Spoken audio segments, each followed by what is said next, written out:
Future Africa Institute and Campus.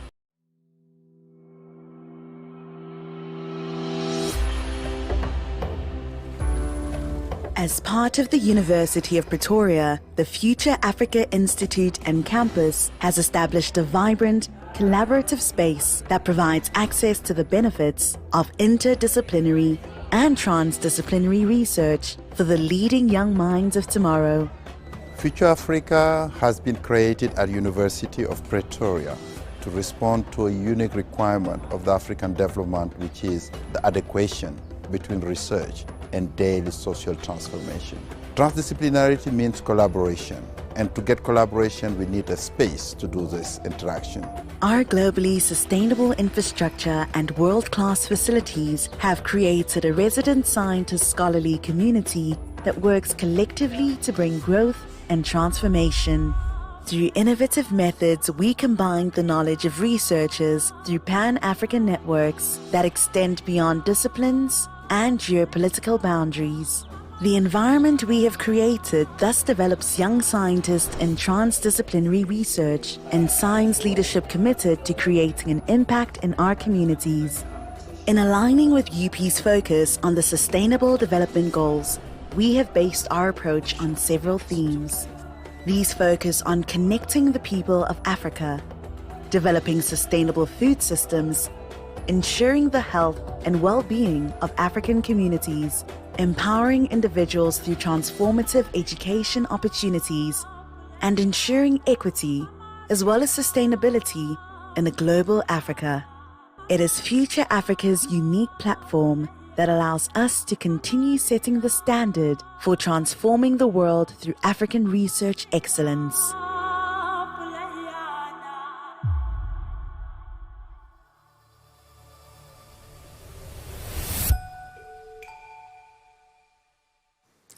Good morning, ladies and gentlemen. Welcome to this dialogue on the knowledge economy and generation equality in Africa in honor of Charlotte Maxeke, hosted at the Future Africa campus of the University of Pretoria. This is in partnership with stakeholders from government and the Charlotte Maxeke Institute. A special welcome to all our esteemed guests, partners and official delegates who are joining this event in person and remotely. I am Dr. Stembile Mbete, and I will be driving this dialogue this morning. Thank you for joining us. I believe that this conversation is so timely, given the information about the South African economy that we've received in the past 2 days, particularly the very disturbing and distressing fact that unemployment in the second quarter jumped up to 34.4%. If you look at the expanded definition of unemployment, it jumped up to 44.4%, and that really should be concerning to everybody that cares about building a caring, functional and prosperous society. And so this conversation that we'll be having today about the knowledge economy and its contribution to economic development in South Africa and the continent, I think is hugely important. We would like to encourage you to engage with us on social media using the hashtag Generation Equality, as well as hashtag Women's Month 2021. Before we go any further, I would like to invite Professor Tawana Kupe, the Vice Chancellor and Principal of the University of Pretoria, to welcome our guests.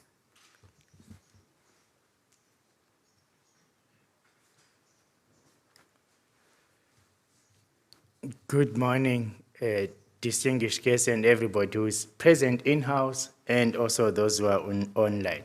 Before I continue with my greeting, I would like to particularly say this would not have been possible and recognize two senior figures who've been driving this dialogue, this platform, and many other things you will hear we will do. That is Dr. Namane Mahau, who's sitting in the room here with us at the Future Africa auditorium, and Dr. Gwen Ramakopa, who is virtual and online, I don't know, sitting where. They have been very tireless in making sure we arrive at this day, and this day is not a destination, it is a beginning. and more of that you will hear. So again, let me repeat, good morning, distinguished guests, members of the UP executive, our fellow partner organizations, ladies and gentlemen. It is an immense privilege to be in such an esteemed company for the purpose of this critical dialogue on the knowledge economy and generation equality in Africa. I would like to welcome each and every one of you to this event in a month in which we pay special tribute to more than 20,000 women who marched for the liberation of our country in 1956, living out the very legacy bravely fought for by Madam Charlotte Maxeke, to whose honor we gather here today. Today, we start our journey to launch the Women's Economic Advancement Research Hub for Africa, named after Madam Maxeke, who was the first African woman in South Africa to obtain a university degree, a Bachelor of Science. She used her knowledge to mobilize women to fight for democracy and the rights of women, as well as being involved in broad societal development programs. The challenges we face may look different in certain aspects today, but they certainly require the same resilience and intellectual contribution to resolve. We are pleased that there is a thinking to develop the initiative in the long term as a fully fledged research center. I'm putting it modestly here that there is a thinking. It's more than a thinking. There are plans afoot which will result in this research hub being a center that actually focuses, a university-based center that actually focuses, a university-based center with our partners, because on this journey, it cannot be the university alone. It can only be the university with the broad women's organizations, interested individuals, other organizations, our government, and the private sector, making sure that this becomes a reality. So I want to say to you, watch this space. I've spoken out boldly on a few occasions, saying that the future of the world hinges on the future of Africa. Africa is the future, not just for Africans, but for the world, given that its population will rise to around 1/3 of the global population by 2100. It is also the youngest population, so we have the unique opportunity to empower our youth as path breakers for the African Knowledge Society, to contribute significantly to innovation on the continent and to apply themselves to finding solutions to the multiple crises and disruptions our planet faces. In reimagining our role in broader society, the University of Pretoria has understood the need to come up with strategies which we can collaboratively implement to achieve social equality and environmental sustainability. The center that we are working to build together with our eminent partners being one example. Universities are well positioned to take the lead in creating new knowledge through adopting a transdisciplinary research approach. This approach involves the university not just being intellectuals inside the university fences, but working closely with societal actors and stakeholders.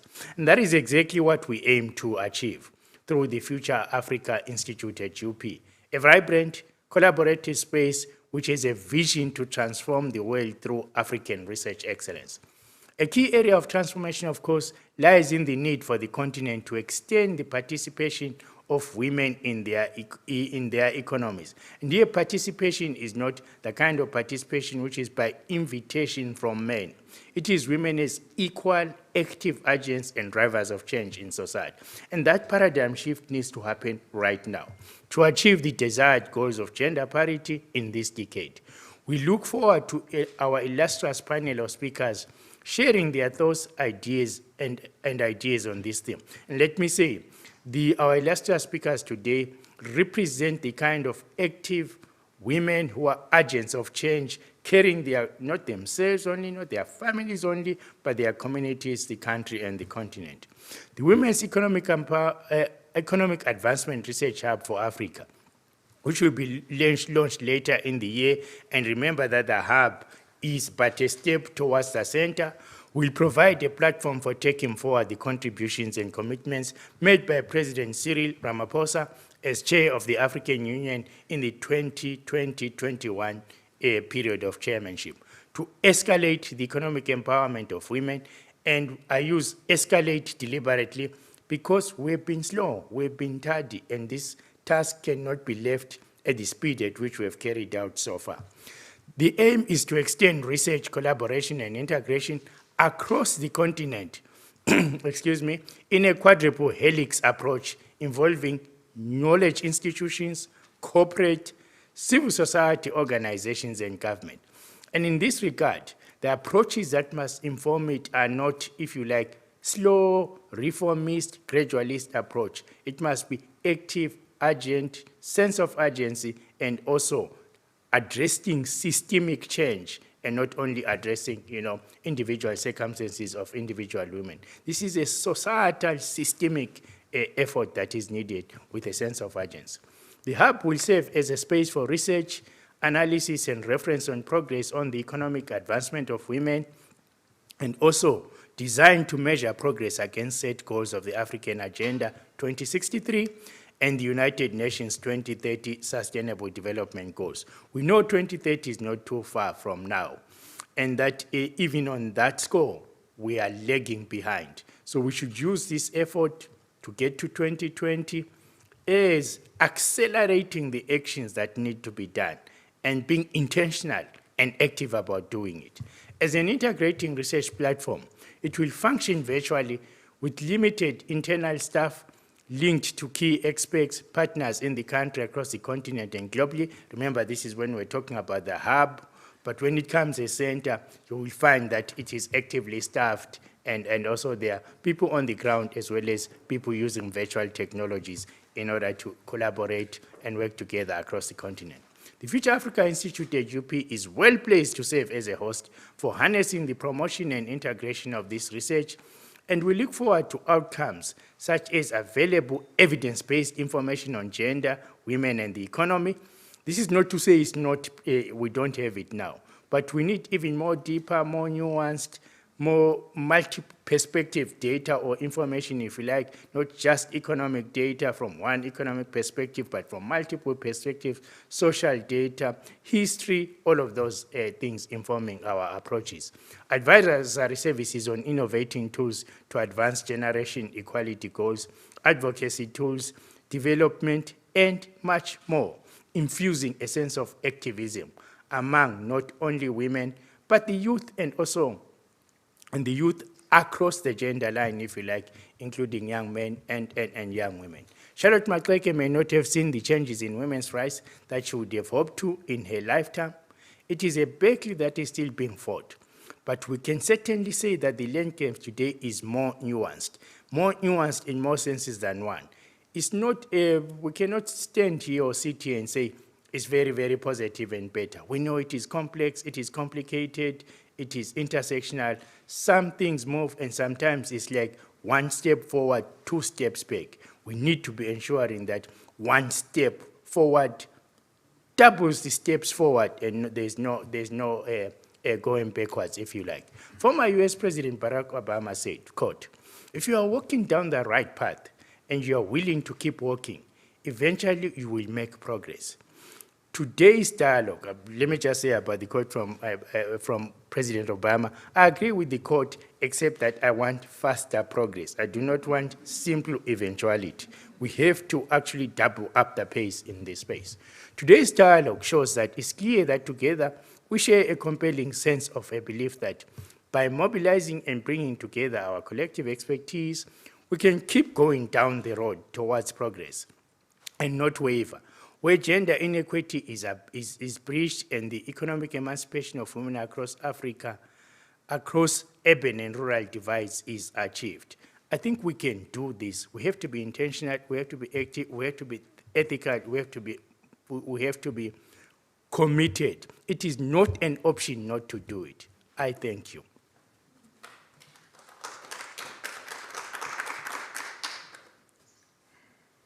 Thank you, Prof. Kupe, for that excellent message and for highlighting the urgency of these interventions. As you were speaking and noting that this is Women's Month in commemoration of the 1956 march against passes, I was reminded that the first Women's March against the pass laws in South Africa was organized by Charlotte Maxeke in 1913.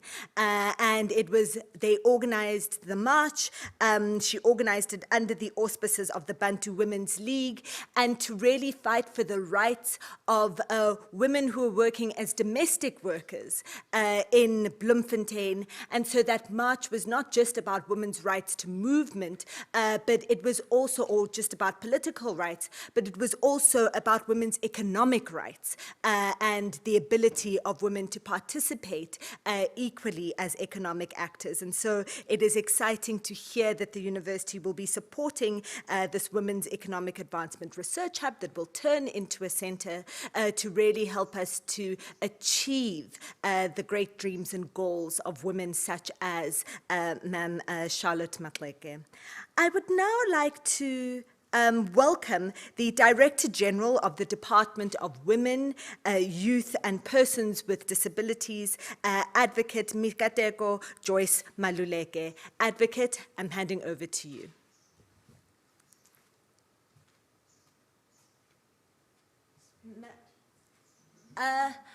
Advocate Maluleke, I think that you are still muted. Thank you.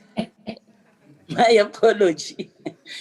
Program Director, Dr. Stembile Mbete, Vice Chancellor and Principal of the University of Pretoria, Professor Tawana Kupe, Minister in the Presidency for Women, Youth and Persons with Disabilities, Honorable Maite Nkwane Mashabane, Minister for Cooperative Governance and Traditional Affairs, Dr. Nkosazana Dlamini Zuma, Executive Director of UN Women, Dr. Phumzile Mlambo Ngcuka, Madam Ellen Johnson Sirleaf, first woman president of an African country, former president of Liberia, Dr. Precious Moloi Motsepe, chair of Motsepe Foundation, Dr. Anna Mokgokong, Miss Isobel Frey, Professor Margaret Chitiga Mabungu, Dr. Gwen Ramokgopa, Dr. Namane Mahau,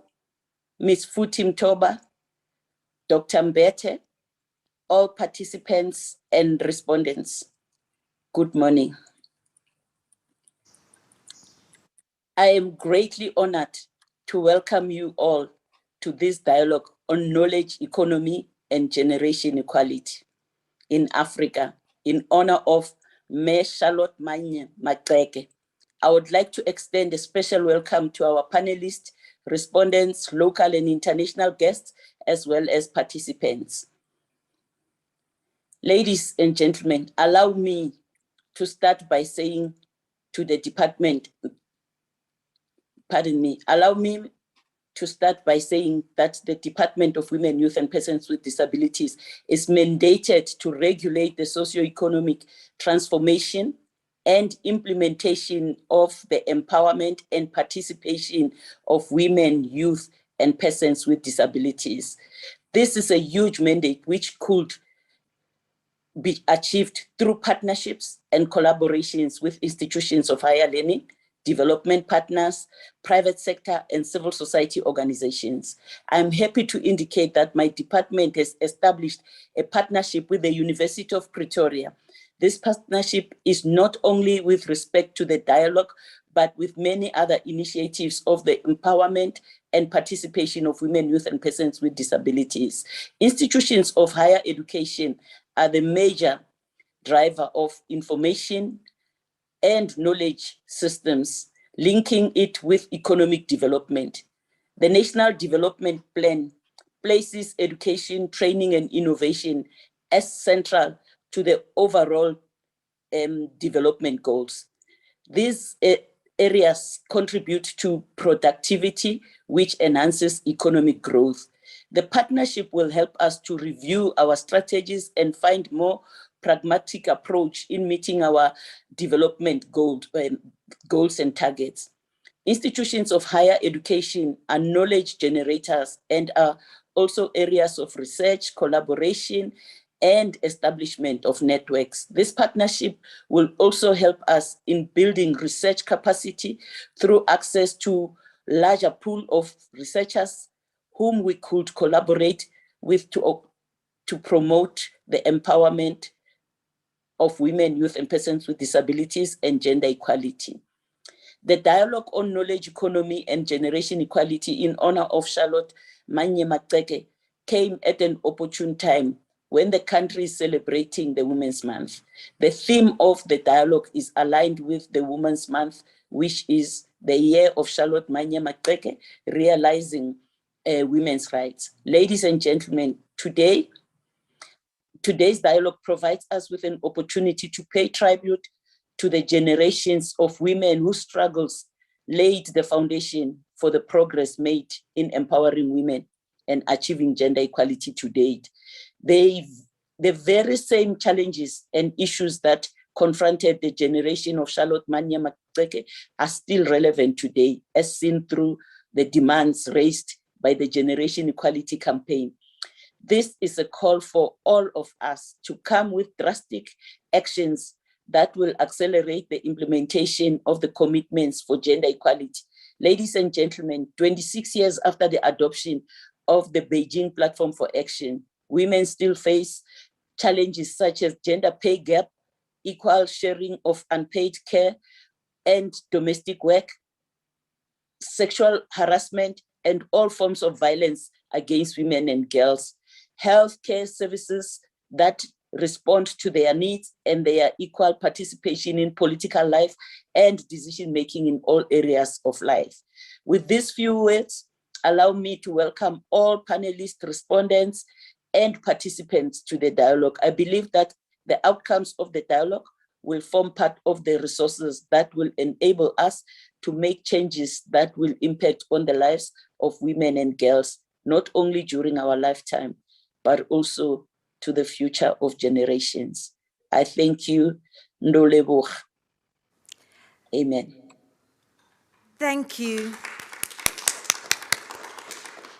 Thank you, Advocate Maluleke, for those inspiring words. We appreciate the role that you are playing in this initiative of closing the economic gender gap and promoting women's emancipation. I think it's particularly warming and encouraging to see the kind of partnership that we are seeing between government and the University of Pretoria and other stakeholders, because this is what is necessary to ensure that we can turn the research that comes out of universities into real life impact. I would now like to introduce the Minister of Women, Youth and Persons with Disabilities, Minister Maite Nkwana Mashabane, to ask her to contribute to this dialogue.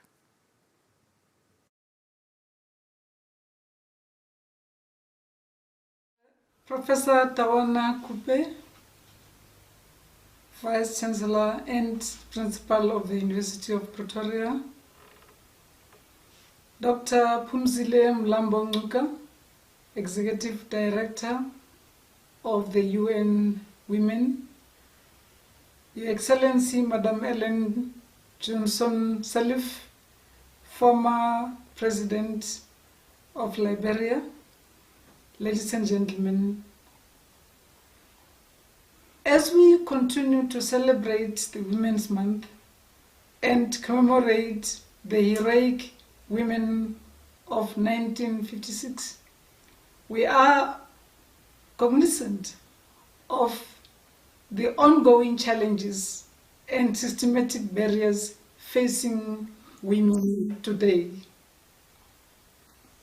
While some progress has been made to achieve gender equality and equity, the emancipation of women is still a lot of work that waits for us ahead. 2021 World Economic Forum report knows that it will take about 135 years to reach gender equality. Furthermore, according to Maxeke, it will take Africa about 140 years to achieve full parity if we do not take drastic action now. Therefore, closing the gender gap for women and girls in all spheres of all life is urgent globally and particularly in Africa. Ladies and gentlemen, the adoption of the Beijing Declaration and Platform for Action 26 odd years ago was groundbreaking for women empowerment and gender equality. As we move forward, the concept of generation equality provides a unique opportunity for the acceleration of the implementation of Beijing Platform of Action.